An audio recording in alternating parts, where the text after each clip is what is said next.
there, ready to take to the skies with us. Always up for an adventure. Today, we're going to do a deep dive into fighter jets. Those incredible feats of engineering, right? Absolutely.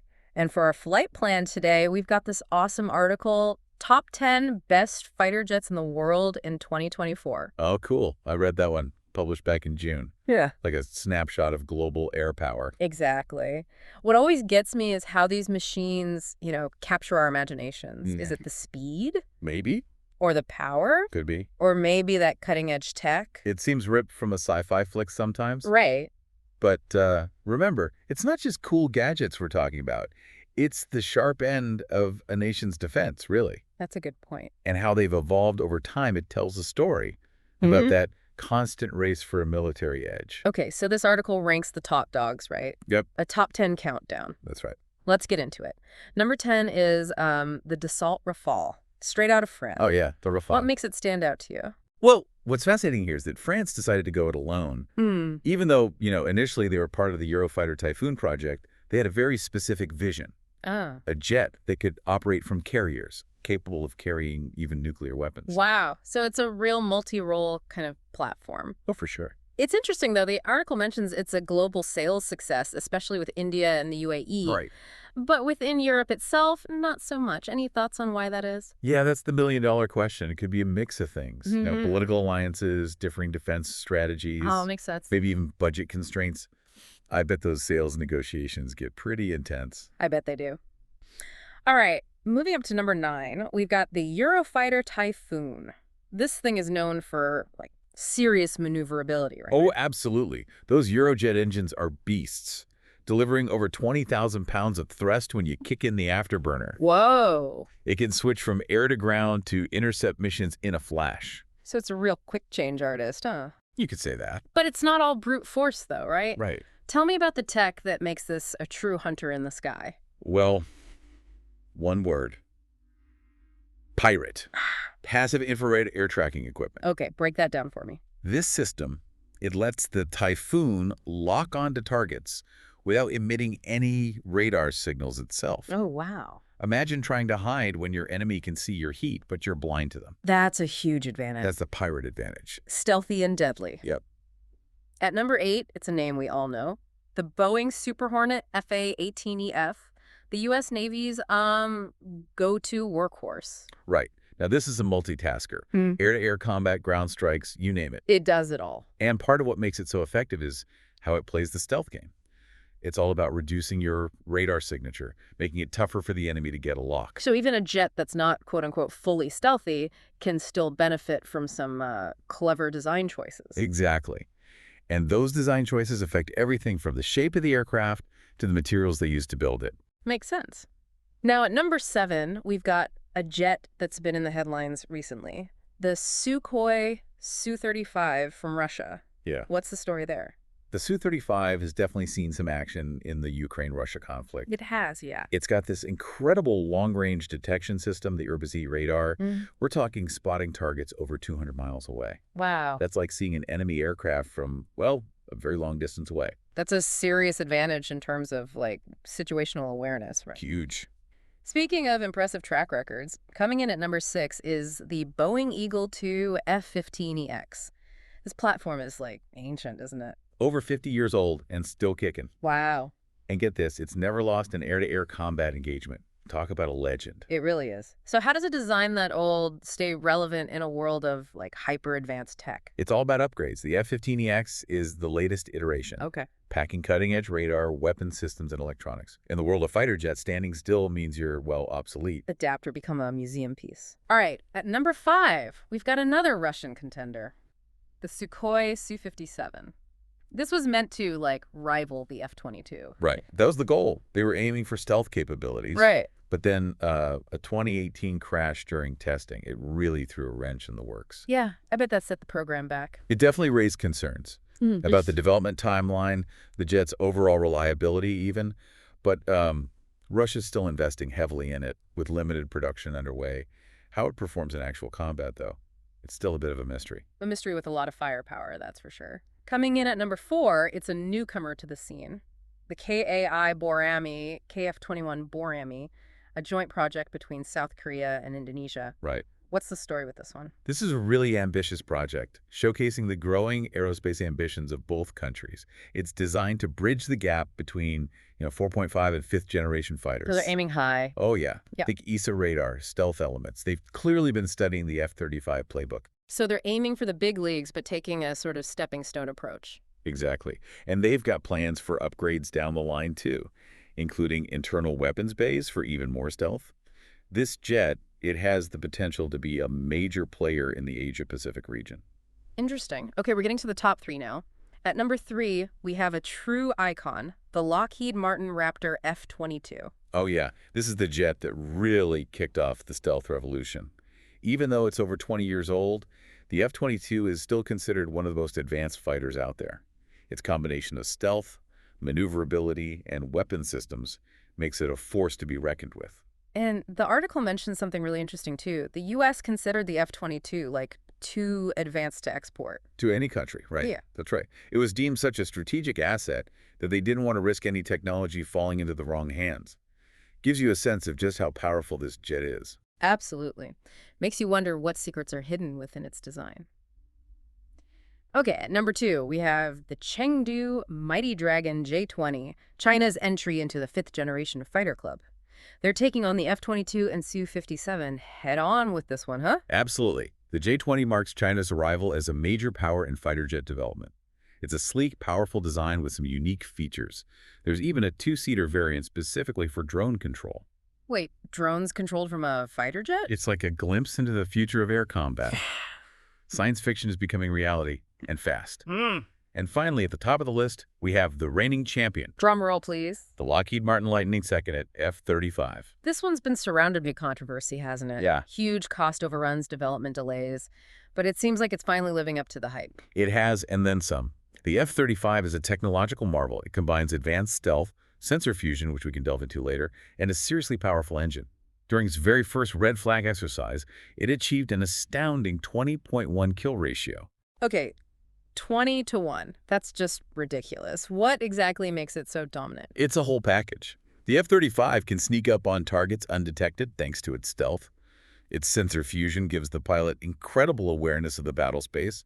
Plus, it can outmaneuver opponents in a dogfight. Sounds almost unstoppable. Almost. And to make things even more interesting, it comes in 3 different variants. You got it. Yeah. The F-35A is the standard model for conventional takeoffs and landings.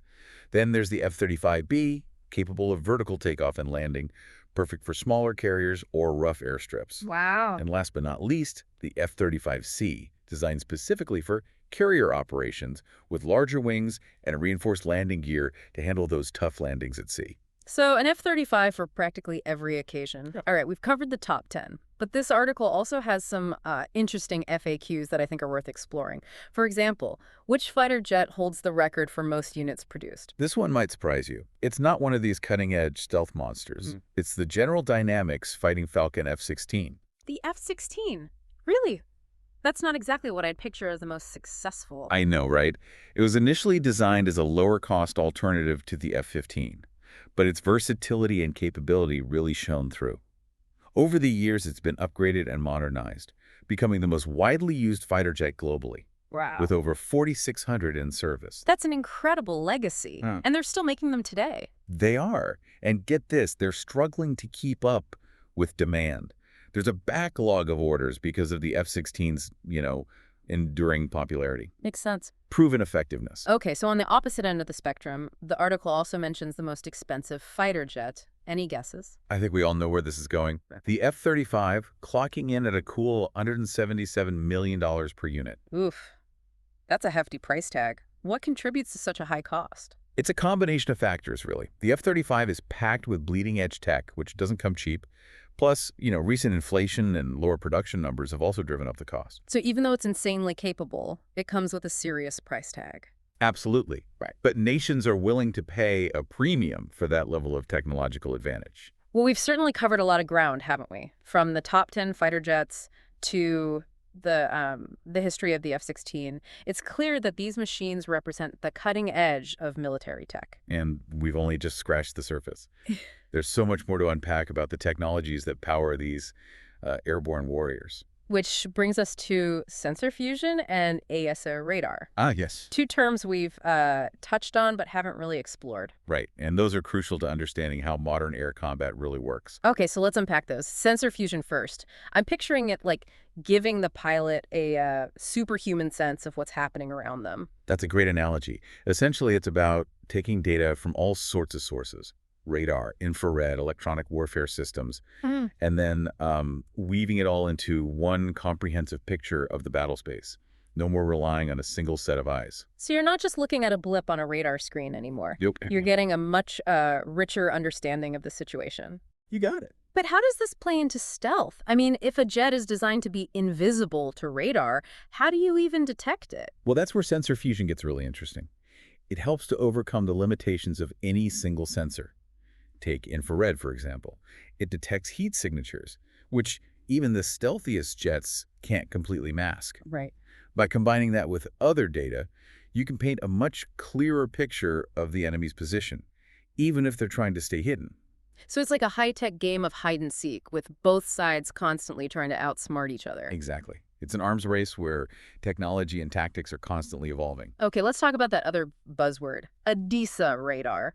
What makes this type of radar so special? AESA, or Active Electronically Scanned Array, is a game changer. Imagine a radar system with hundreds, even thousands, of tiny transmitters and receivers all working together. Okay, so how is that different from the old spinning radar dishes I've seen in movies? Those old systems, they were limited by their mechanical scanning. Oh, okay. They could only look in one direction at a time. AESA radar, on the other hand, can electronically steer its beam almost instantaneously. It's like having eyes that can dart around in all directions at once. So speed and agility are the big advantages here. Absolutely. AESA can track multiple targets simultaneously, and it can switch between them in a heartbeat. It's also much harder to jam. Since the beam is coming from multiple sources, it's not as vulnerable to traditional electronic warfare tactics. That sounds incredibly powerful, but an AESA radar can do more than just track targets, right? You bet. It can also provide guidance for missiles, giving them pinpoint accuracy. It's a truly multifaceted system that's revolutionizing air combat. Okay, so with sensor fusion providing this 360-degree view of the battle space and a AESA radar giving you lightning-fast target tracking, it seems like modern fighter jets are becoming almost superhuman in their capabilities. They're incredibly sophisticated machines, no doubt. But there's a human element that's just as crucial. We can talk about all the cool tech, but at the end of the day, it's the pilot of the cockpit who makes the decisions, who leverages those capabilities. Right, the pilot is still the heart of the operation. Exactly. And as technology advances, the role of the pilot is becoming even more demanding. Yeah. They need to be able to process vast amounts of information, make split-second decisions, and operate these complex systems under, immense pressure. They're more like fighter pilot athletes up there. That's a great way to put it. It's a combination of physical and mental prowess that's absolutely essential to success in modern air combat. You mentioned the most successful fighter jet being the F-16 and the most expensive being the F-35. But what about the human cost of developing and operating these machines? I mean, pilot training alone must be incredibly demanding. You're right to bring that up. Training fighter pilots is a massive undertaking, both in terms of time and resources. We're talking years of intensive training, both in the classroom and in the air, to get these pilots ready for the demands of combat. It's easy to forget that there are real people behind these machines. Absolutely. And those pilots face incredible risks every time they take to the skies. This all ties back to what we were discussing earlier about the strategic importance of fighter jets.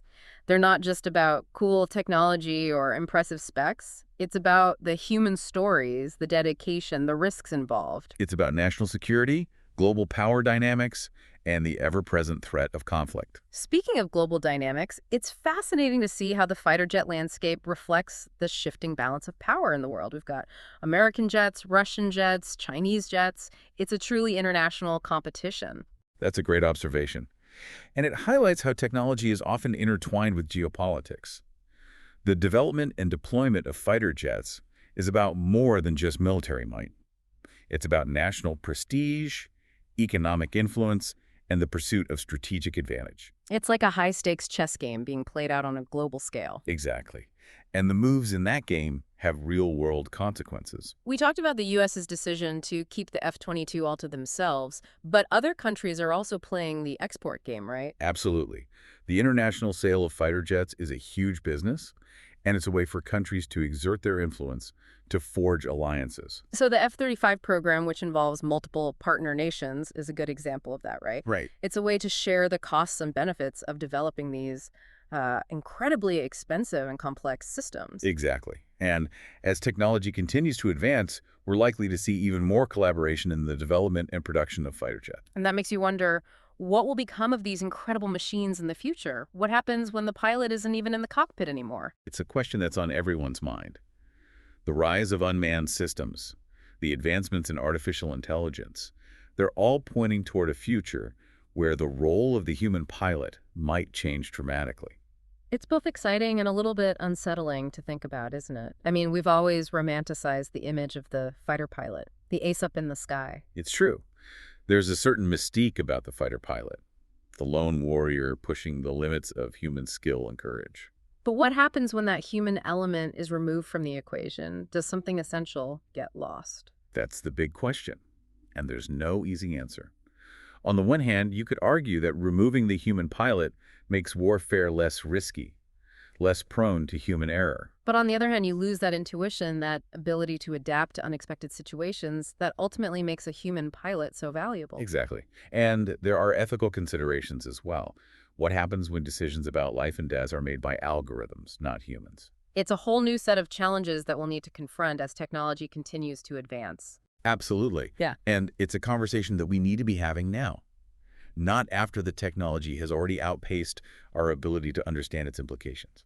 Well said. It's a reminder that even in the realm of fighter jets, technology is never neutral. It's always shaped by human choices, and those choices have consequences. So where do we go from here? I mean, how do we even begin to grapple with these questions? Well, I think it starts with awareness. We need to be having these conversations, not just within the military, but in society as a whole. So bringing it back to the average person listening to this deep dive, right? Exactly, because these advancements in technology, they're not just going to impact the battlefield. They're going to impact our lives in ways we can't even imagine yet. So what can we do? How can we as individuals ensure that these technologies are used responsibly? Well, I think the first step is to stay informed. Read articles, watch documentaries, listen to podcasts like this one. Right. The more we understand about these technologies, the better equipped we'll be to engage in these important conversations. And to hold our leaders accountable. Exactly. Because ultimately, it's our leaders who are making decisions about how these technologies are developed and deployed. And those decisions have consequences. They do. For all of us. Okay, so let's shift gears a bit and talk about something a little less heavy. Sure. We've talked a lot about the serious side of fighter jets, the strategic importance, the ethical implications, but there's also a certain, I don't know, coolness factor to them. Oh, absolutely. There's something undeniably thrilling about these machines. The speed, the power, the sheer audacity of it all. And for a lot of people, that fascination starts at a young age. Oh, yeah. Remember those model airplanes we used to build as kids? I still have a few in my attic, actually. Me too. There's something magical about the idea of flight, of soaring through the air like a bird. And fighter jets, they take that idea to the extreme. They represent the pinnacle of human ingenuity and engineering. Pushing the limits of what's possible. And speaking of pushing limits, I have to ask you about the sonic boom. Ah, the sonic boom. It's the sound of freedom, right? Well, it certainly makes a statement. It does. It's that thunderous crack that echoes across the sky when an object breaks the sound barrier. And it never fails to get your attention. It's a visceral reminder of the incredible speeds these machines are capable of. And the raw power they possess. Exactly. Okay, so we've talked about the future of fighter jets, the ethical implications of advanced technologies, and even the thrill of the sonic boom. What else is there? Well, before we wrap up, I wanted to touch on one more thing, something that often gets overlooked in these discussions about military hardware. Oh, what's that? The art of fighter jet design. Yeah. Because these machines, they're not just weapons, they're also works of art. That's a great point. And it's something I've always found fascinating, the way form follows function in these designs. Yeah, there's a certain elegance to them. A beauty that arises from their purpose. It's like a sculptor working with, I don't know, titanium and aerodynamics. Exactly.